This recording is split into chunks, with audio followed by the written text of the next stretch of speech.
Olá, seja bem-vinda, bem-vindo ao canal Angeline. Hoje vamos falar sobre a religião na Ucrânia. Quem conversa conosco é Vitório Sorochuk. Ele é o presidente da representação central ucraniana brasileira. E antes de começar essa nossa conversa, eu te faço 2 pedidos. O primeiro deles é para que você faça uma oração, uma meditação, envie boas energias, converse com o seu superior, com os anjos e peça paz para o mundo. A paz que é fruto da justiça. E se você considera os nossos conteúdos, os nossos vídeos de relevância, eu peço a você também que compartilhe, colabore de verdade para disseminar cada vez mais a cultura do encontro e a cultura da paz. Siga o canal Angeline aqui pelo YouTube, pelo Spotify, pelo Instagram e pelo Facebook.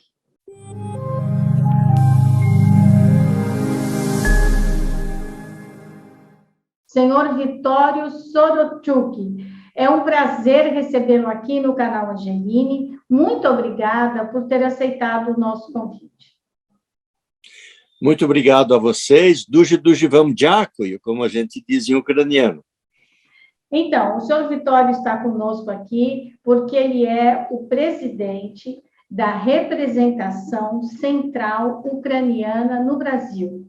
Na verdade, ele representa 600 entidades civis e religiosas e é praticamente um porta-voz da comunidade ucraniana aqui no Brasil.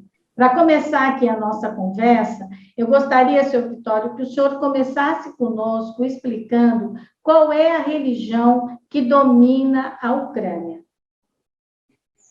A Ucrânia é um país cristão. O que diferencia somente aqui do Brasil, por exemplo, das nossas igrejas cristãs, é o seu rito, que é diferente. Tem algumas particularidades, algumas características, né, muito específicas da cultura pagã, anteriormente ucraniana, e da cultura do Império Romano do Oriente, que era Bizâncio. Então, nesse sentido, a religiosidade ucraniana ela tem aspectos muito diferentes no que tange, por exemplo, desde que os paramentos religiosos, os ritos, as formas de comemoração, que são de uma grande riqueza, né? Na Ucrânia, hoje, nós poderíamos dizer que são os cristãos ortodoxos, e tem uma minoria que são chamados greco-católicos. Os greco-católicos são aqueles do rito bizantino, mas vinculados ao Papa. No Brasil, ao contrário da Ucrânia, aqui os greco-católicos são maioria. Então, nós temos aproximadamente 256 comunidades religiosas em torno de igrejas, né, de greco-católicas e 18 ortodoxas. Mas na Ucrânia é o inverso, a maioria é ortodoxa e o grego-católico é minoria, né? Então, nós poderíamos falar que a religiosidade na Ucrânia, ela incorporou também, junto à espiritualidade, à religiosidade, as tradições milenares das festas e atividades culturais do povo ucraniano. Por isso que ela é tão assim imbrincada, tão ligada, tão unida à questão da cultura popular e à religiosidade na Ucrânia. Mas, além de cristãos, é um país que também tem muçulmanos, que também tem judeus, tem outras religiões, não é? Tem também. Nós temos, dentro dos grupos étnicos dentro da Ucrânia, o segundo grupo são 8 milhões de russos, né?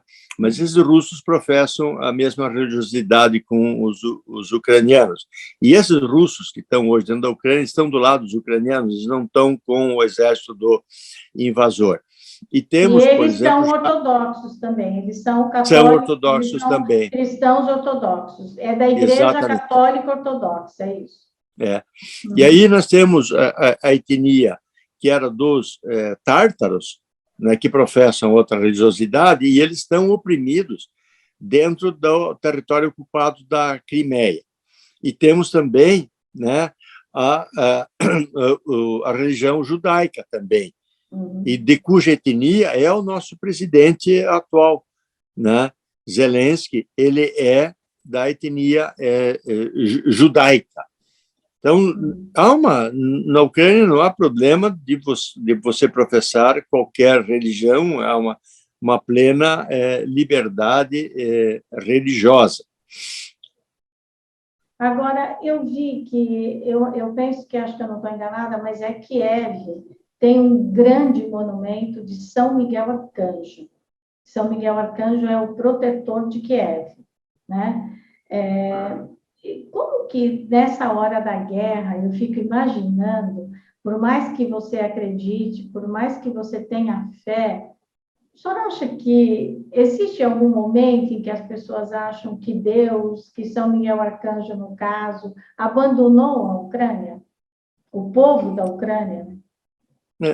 A Ucrânia não acredita que Deus a tenha abandonado.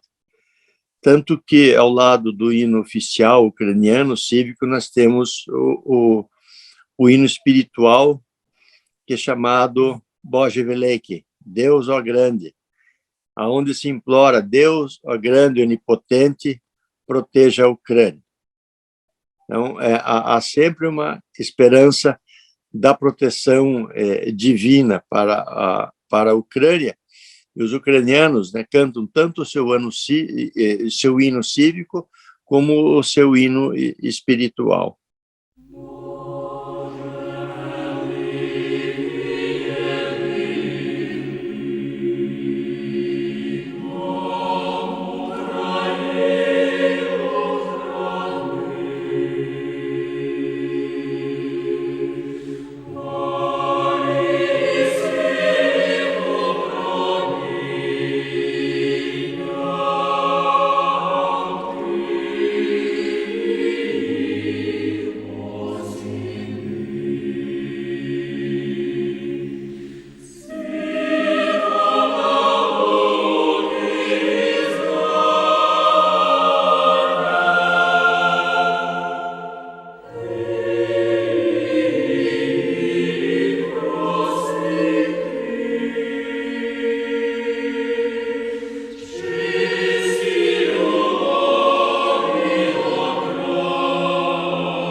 Eu vou falar um pouquinho a letra dele agora, só para a gente saber, né?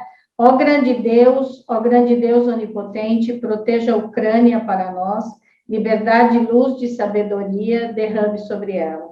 A luz da ciência e do conhecimento, nós, os filhos, ilumine de puro amor pela terra, tu, Deus, nos nutra. Suplicamos, Deus onipotente, proteja a Ucrânia para nós, toda a sua graça e bondade direcione para o nosso povo. conceda liberdade, conceda sorte, conceda um mundo bom, conceda prosperidade, Deus ao povo, e muitos, muitos anos de vida. A letra é maravilhosa, né? É uma letra muito bonita, que fala, inclusive, sobre a ciência, né? Quer dizer, quanto que a Ucrânia, ela é tão espiritualista, digamos assim, é um povo tão religioso, que tem, além do hino tradicional, como o hino nacional que todos os países têm, ela tem também esse hino espiritual. E ele é tocado sempre, em quais ocasiões que esse hino é tocado?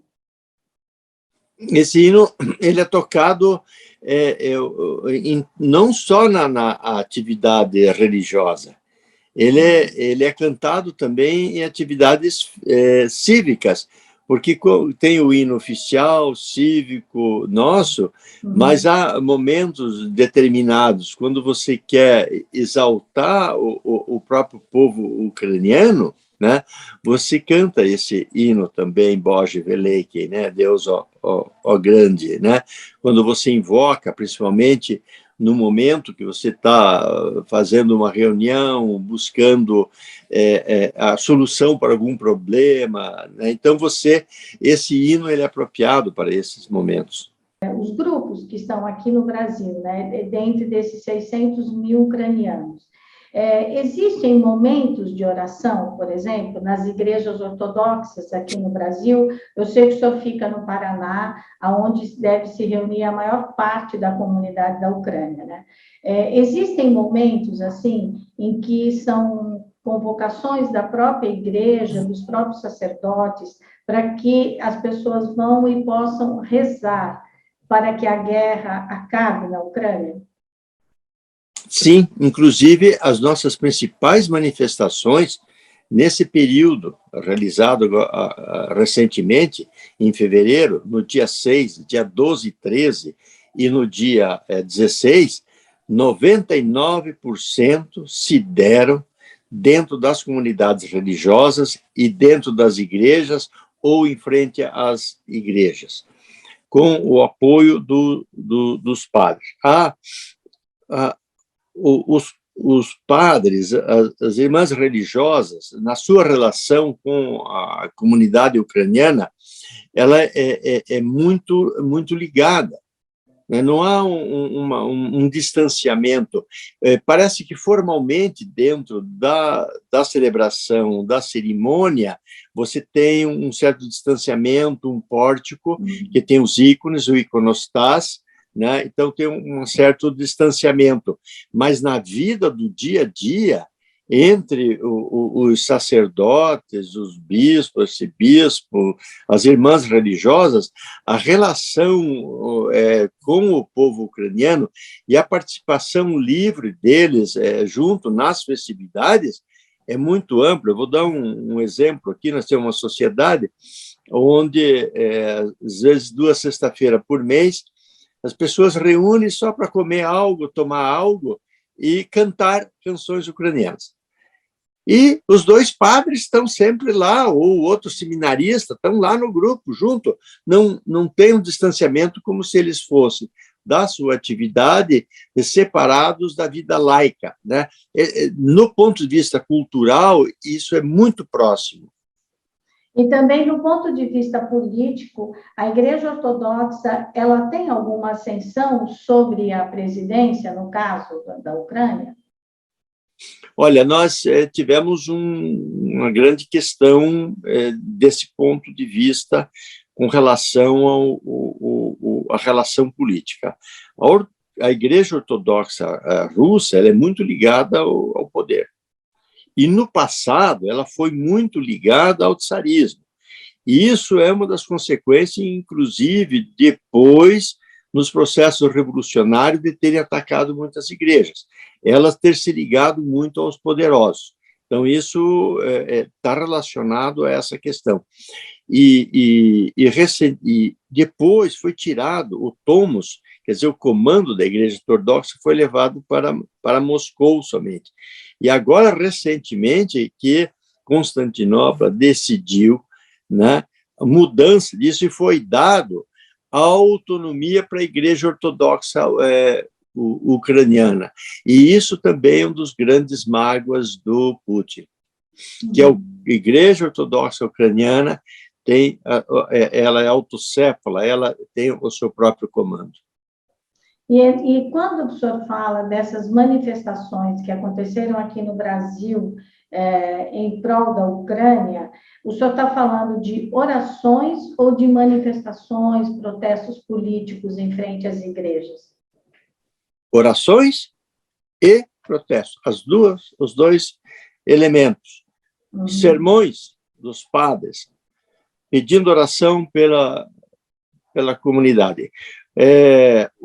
Anteontem, inclusive, teve uma live com os arcebispos, bispos, né? Porque nós temos aqui uma faculdade teológica, que é a FASBAN, Faculdade São Basílio Magno, e que seria muito interessante vocês, um dia eu abro as portas para vocês conversarem o que é essa Faculdade São Basílio Magno, né? O que eles desenvolvem, os cursos que realizam para todo o Brasil sobre a espiritualidade oriental, sobre o rito nosso, do lado bizantino, na expressão da religiosidade. Agora, o senhor fala para a gente qual é a cidade do Paraná que o senhor fica e onde fica a maior parte da comunidade? Eu moro em Curitiba, sou advogado de profissão, fui durante muitos anos professor universitário, dava aula de direito ambiental. Mas eu nasci em Prudentópolis, que fica a 200 quilômetros de Curitiba, e é uma cidade onde tem uma população de 50 mil habitantes, dos quais 35 mil, 75% são descendentes de ucranianos. Então, a língua ucraniana lá, ainda em toda a área rural e dentro da cidade, é uma língua doméstica. E agora, no ano passado, inclusive, o município de Prudentópolis cooficializou a língua ucraniana como a segunda língua do município. E tem alguém desse município que se dispôs a ir até a Ucrânia e lutar pela Ucrânia? Sim, nós temos já várias pessoas demonstrando interesse. E a maioria tem descendentes de ucranianos, mas a maioria, inclusive, são brasileiros. Eles querem ir até a Ucrânia para lutar a favor da Ucrânia. Sim, para lutar. Há três tipos de demandas, de pessoas que querem ir para lutar, pessoas que querem ir para auxiliar em serviços médicos e outros. Há uma demanda, por exemplo, de organização especializada em socorristas, como bombeiros e tal, que também estão dispondo. É uma torrente, né? São cataratas de pedidos para ir à Ucrânia, seja para lutar, seja para dar socorro, seja para dar assistência médica. E alguém já foi, já tem um grupo organizado, ou isso é uma coisa que está sendo pensada? Já tem. Inclusive, nós temos um descendente ucraniano, Samuel Kutensky, baseado na Alemanha, que ele é grande orientador das igrejas cristãs evangélicas, que ele está coordenando todo o trabalho de assistência e vai entrar nesta semana na região de Lviv para prestar todo o apoio. E quando o senhor e a comunidade começam essas orações, elas são para pedir paz? Ou é para pedir para acabar com o inimigo? Como é que é esse tipo de oração? Veja só, nós, inclusive, temos chamado a oração pelos pobres soldados russos que estão morrendo. O próprio presidente Zelensky, né, ele levantou uma dura e crueldade que os russos estão fazendo com seus próprios soldados.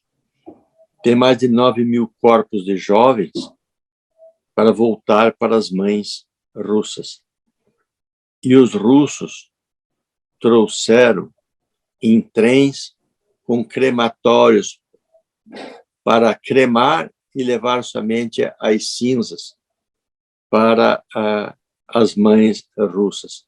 Os ucranianos eles estão buscando refrigeradores para deixar esses corpos à disposição das mães, para que façam a despedida dos seus entes queridos da forma que as suas tradições, a sua religiosidade indica.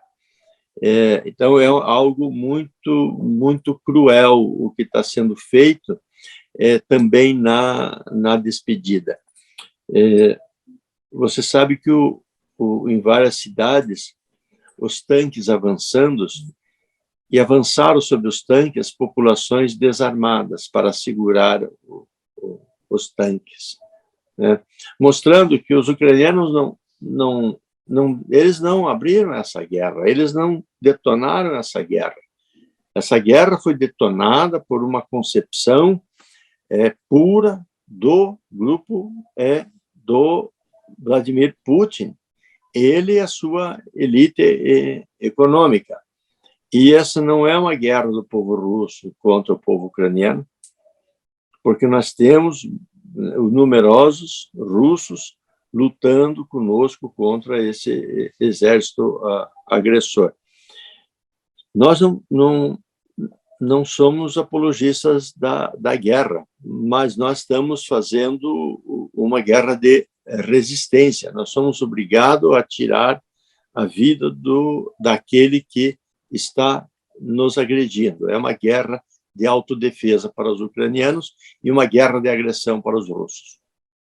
E como que o senhor vê? Eu li no estado de São Paulo, e vi várias pessoas nas redes sociais, vi algumas matérias também, mostrando que os negros dentro da Ucrânia, eles estão sendo preteridos na hora de serem recebidos como refugiados. Há racismo sério dentro da Ucrânia, independente da guerra? Em toda a Europa. Esse racismo foi mais com relação à entrada na Polônia de grupos poloneses. Mas eu quero dizer que o grande herói ucraniano da última Olimpíada, que é venerado por todos, é negro, é um deputado negro do parlamento ucraniano. Eu também conheci um dos grandes cantores ucranianos, chamado Ruslan. Eu disse, preciso levar ele para a Ucrânia, né? É um cantor fantástico das canções típicas ucranianas, né?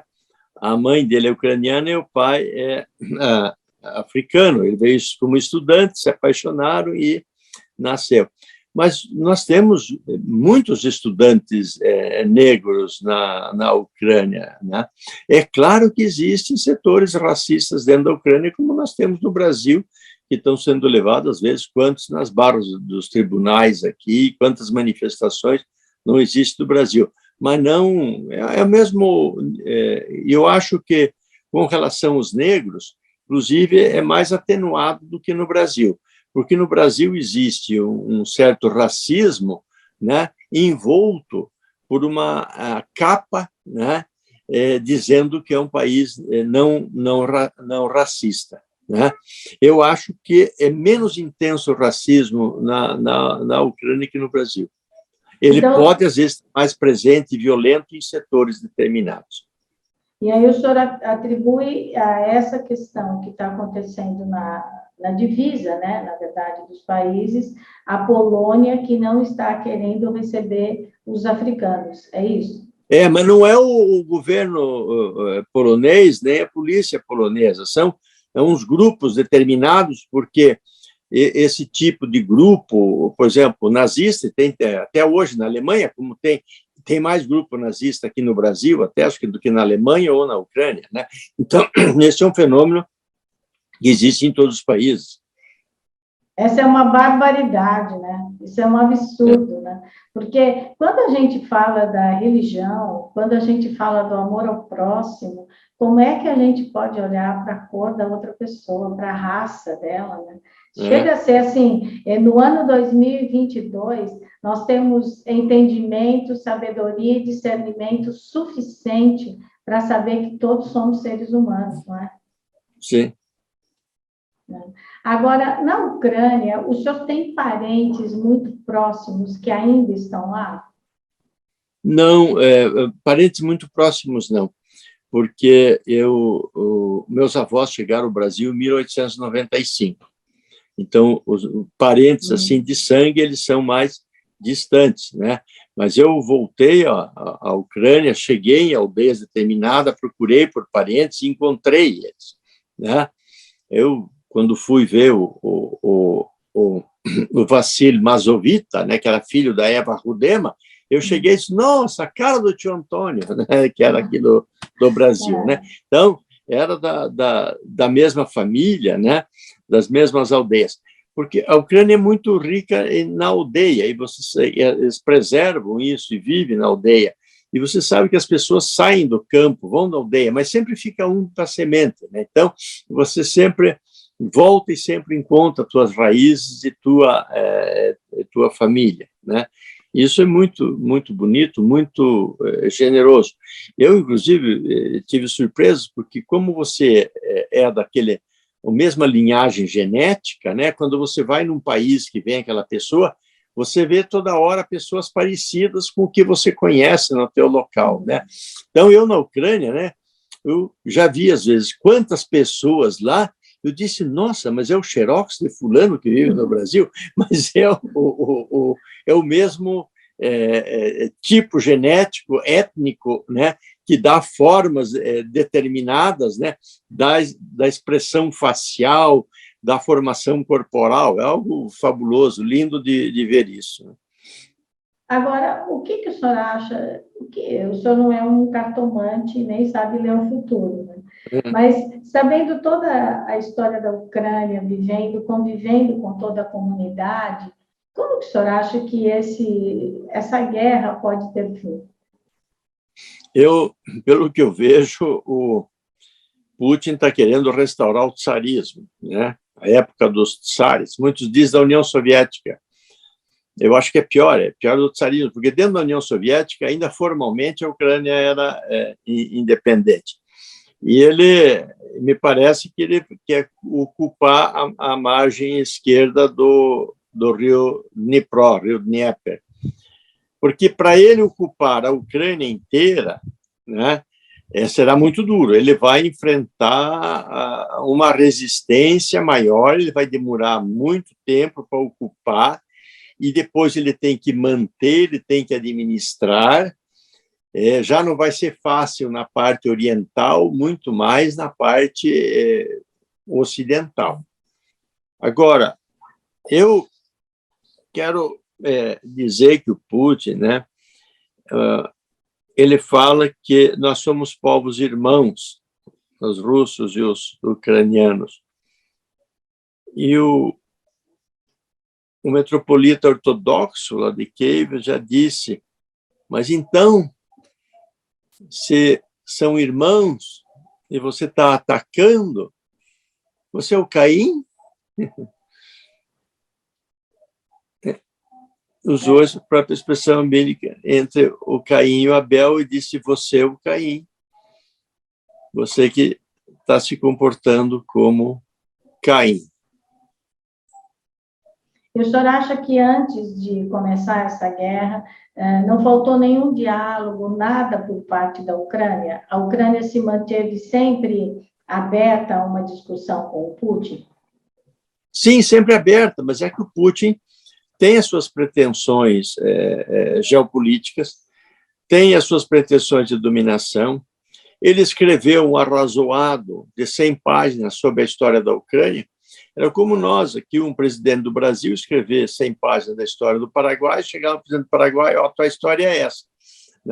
Não é isso, cada povo é que escreve a sua história, né? E fez comparações fantasiosas, né? Como um período da Rus de Kiev, né? Que a Rússia e a Ucrânia estavam dentro do mesmo principado do século IX, 13º, né? Mas isso os príncipes lá em cima. Portugal e Espanha tiveram unidas pelo mesmo rei em período. O Império Romano, né? A França fez parte do Império Romano. Você já imaginou Macron dizer, porque participou do mesmo Império Romano, dizer, vou dominar a Itália E Paris nasceu com Rômulo e Remo, não tem fundamento.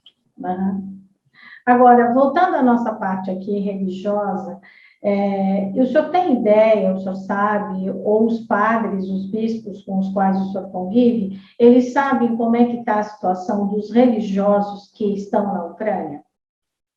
Sim, sabe, eles têm contato diário, os religiosos estão cumprindo já um papel muito grande como capelães no fronte, quando os ucranianos enfrentavam os separatistas lá no Donbass, principalmente das igrejas, estão desempenhando um grande papel para salvar pessoas, para dar apoio, para dar assistência religiosa em todos os sentidos. Inegavelmente, né, desde o período que faziam as orações, assim também como agora na prestação da assistência ao povo ucraniano.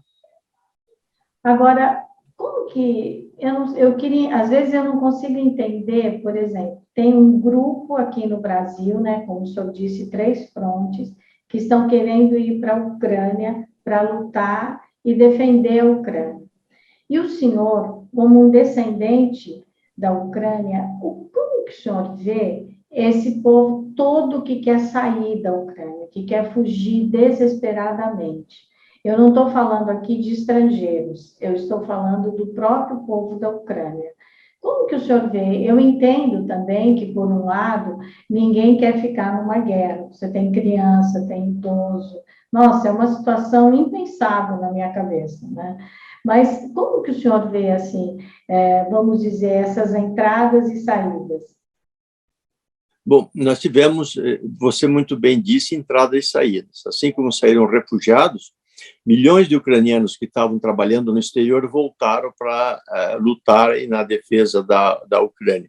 Ainda mais que o presidente Zelensky fez um pedido que todos aqueles entre 18 e 60 anos estavam proibidos de sair e chamou e apelou que os que tivessem aptos para defender a Ucrânia voltassem, e entraram milhares também para defender, assim como são milhares aqueles que estão fora e estão vendo a agressão e querem ir em defesa da Ucrânia. Eu acho que ele é doloroso você ter que sair, né, da onde você vive. E para um ucraniano, ele é mais doloroso ainda deixar a sua terra, né? Porque uma das preocupações fundamentais, do que está na cabeça sempre de um ucraniano, é render homenagem aos seus antepassados. Na própria festa do Natal, a gente vê isso, né? É quando toda a cerimônia do Natal é a introdução do Didush. O Didush é um boneco feito de palhas de trigo. Dido é avô.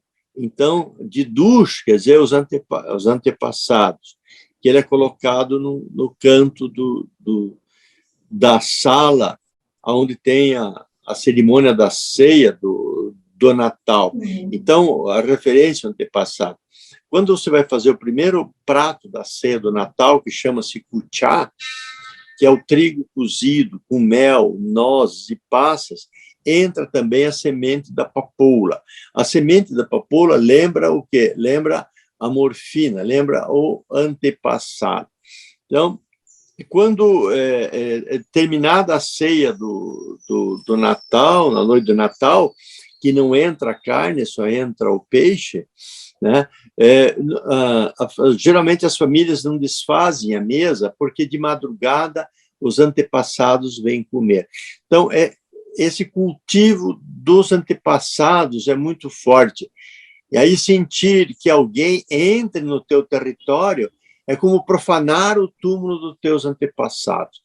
Então, é um sentimento muito, muito forte do ucraniano, quer dizer, das suas tradições, na sua fortaleza. Por exemplo, eu estou aqui trajando uma camisa bordada, chama-se Veshevanka. Esse tipo de camisa, com esse bordado, nós usamos numa festa familiar, numa festa de aniversário, nas festas religiosas e nas festas cívicas também. dia da independência da Ucrânia, dia da Ascensão Nossa Senhora, na Páscoa.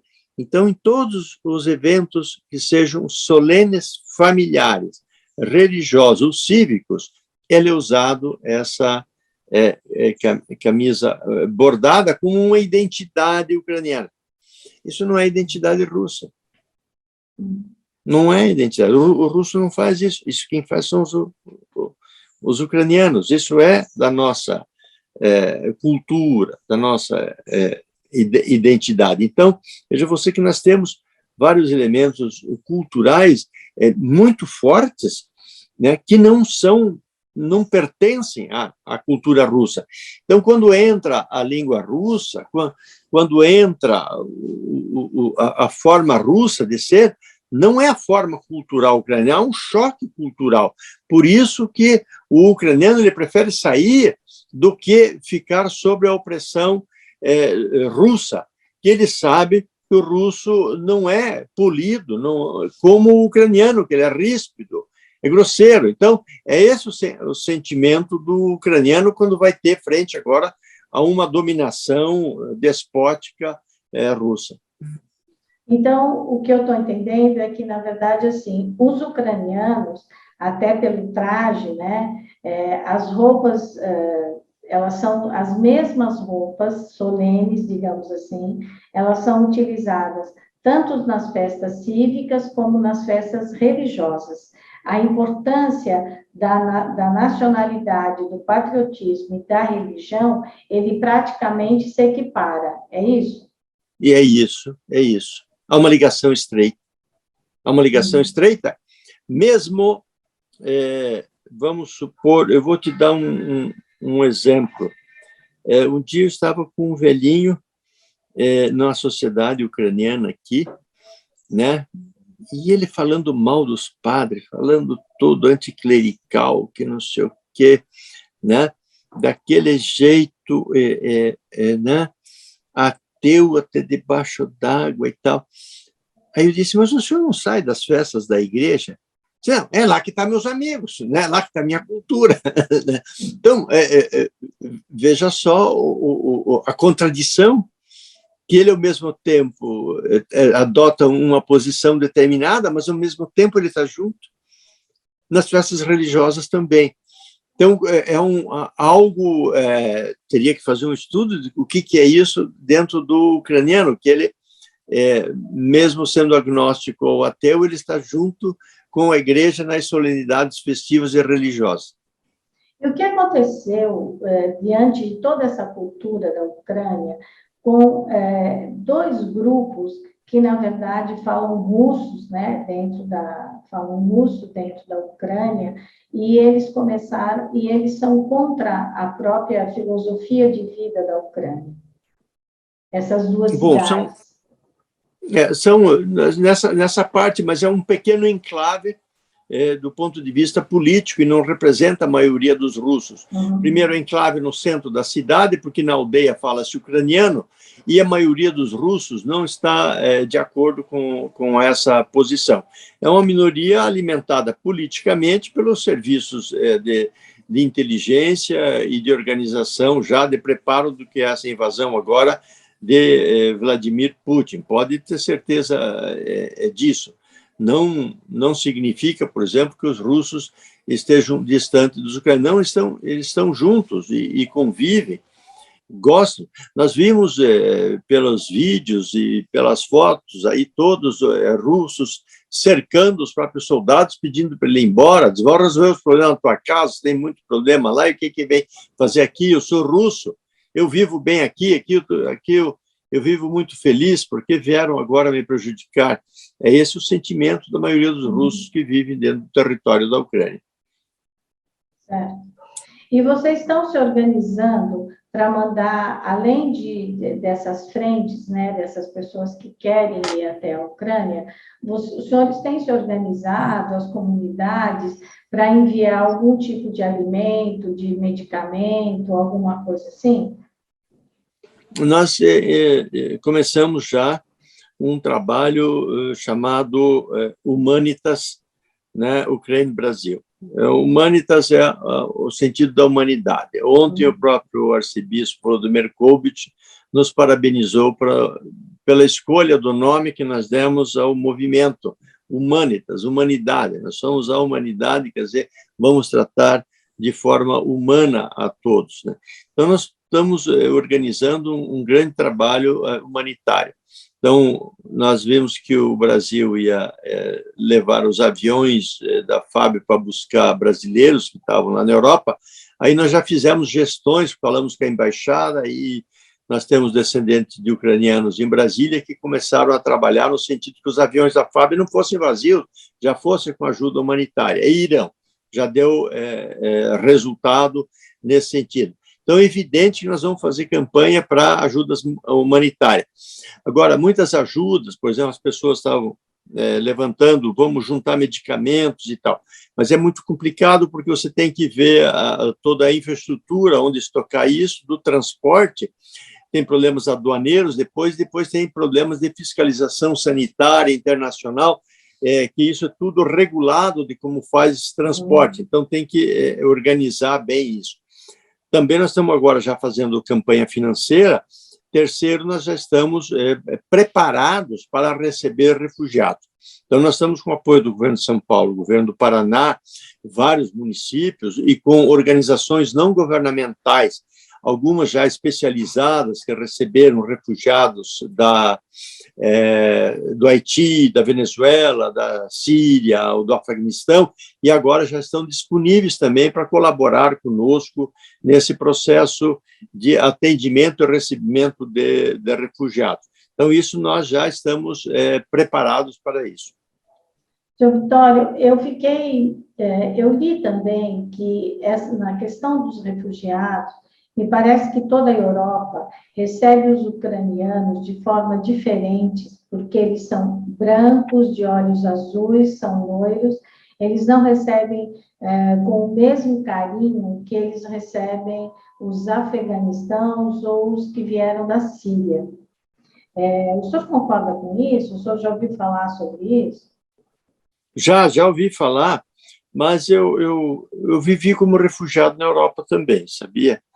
Eu, na minha época de estudante, fui um estudante rebelde, eu sou da geração 68, eu fui prisioneiro político no Brasil também, e fui prisioneiro no Chile também, no Estádio Nacional do Pinochet. Então, eu fui para morar na França e na Suíça nessa condição de refugiado. Eu vivi 6 anos na Europa com um passaporte das Nações Unidas, aquele de refugiado, né? Então, eu sei muito bem que existe, né, na Europa, setores e existe o racismo também. Mas a Europa não é racista no conjunto, seus governos não são, né? Às vezes, você tem num país ou outro, né, como teve na Hungria, recentemente, uma tendência maior de controle de estrangeiro. Mas eu não posso... Você tem grupos racistas, você tem problemas raciais, mas eu não posso afirmar no conjunto que a Europa é racista, né? Porque existem hoje estrangeiros de todas as nacionalidades. Por exemplo, na França existia muito racismo também, né, com relação aos negros. Aí, quando foi no Campeonato Mundial de Futebol, a França campeã, a maioria dos jogadores eram todos negros, né? Então, a França tem um pé na África, seja com os árabes, seja com os africanos, muito, muito forte. Tá? Então, tem o racismo, se tem que combater, tem que controlar, mas eu não diria que a Europa é racista. Tem alguma coisa sobre a Ucrânia e a religião que o senhor gostaria de dizer que eu não te perguntei? Olha, o que nós podemos dizer com a Ucrânia, essa parte da religiosidade, é que os ucranianos eles são muito, muito fortes nesse aspecto dessas tradições religiosas, né? e como uma forma, inclusive, de meditação, né? Que vai além de você ser uma mera espiritualidade, no sentido de você ser uma estação repetidora de palavras, de orações. Não, é muito mais, porque é um processo de reflexão, né? Então, e nas nossas missas das igrejas, né? Inclusive, as missas são mais compridas do que na forma latina. Elas são mais compridas porque elas são cantadas. Toda a celebração tem um coral que participa. Então, essa forma de você orar e ter uma celebração com hinos, com cânticos, ela é algo mais profundo, mais sublime. Ela integra mais a pessoa no processo da sua reflexão e exercício da sua espiritualidade. E toda a sua família é uma família também da Igreja Católica Ortodoxa, é isso? Sim, inclusive, eu tive um primo, que foi um frade muito conhecido, e ele quase durante 20 anos foi diretor da gráfica que imprime um jornal centenário religioso, né? Eu tenho agora, anteontem, na Igreja Perpétuo Socorro, né, dos missionários redentoristas, eles fizeram uma missa e depois uma vigília, né, pela paz na Ucrânia. E o padre Basiliano, ucraniano, que foi co-celebrar com os missionários redontistas essa missa, né, era o padre Domingos Starepravo, meu primo. Bom. Agora, uma curiosidade minha, não sei se o senhor sabe, mas o presidente da Ucrânia, ele é judeu e ele pratica como religião o judaísmo ou ele frequenta a Igreja Ortodoxa? Bom, eu não posso te dizer isso, como que é a religiosidade dele, eu não analisei esse aspecto dele, mas eu sei que nos atos oficiais ele está junto também com os dignatários e dirigentes de todas as religiões. Certo. Olha, muito obrigada, eu gostei muito da nossa conversa, infelizmente numa situação muito difícil, né, para o seu povo, e também para todos nós, né, porque quando eu fico pensando no ano 2022, eu já falei aqui, mas eu vou repetir, com toda a nossa sabedoria, discernimento, inteligência, a gente fala tanto do universo, de rezar, de orar, de pedir, né, e ter uma guerra. Vamos combinar, é o fim do mundo. É uma coisa absurda, é uma coisa, né? Enfim. O que eu desejo, eu agradeço imensamente a sua entrevista, a sua conversa, o seu tempo aqui, mas o que eu desejo mesmo é paz. Paz para a Ucrânia, paz para o mundo, paz para todos nós. Olha, muito obrigado, gostei muito da nossa conversa, embora num momento muito difícil para o seu povo e para todos nós. E se você que está nos assistindo ou nos ouvindo pelo Spotify, se você considera esse vídeo relevante, se você considera que seus amigos, sua família pode aprender um pouco sobre a Ucrânia, compartilhe esse vídeo e fale cada vez mais para que a gente possa disseminar a cultura do encontro e a cultura da paz. Até a próxima quinta-feira.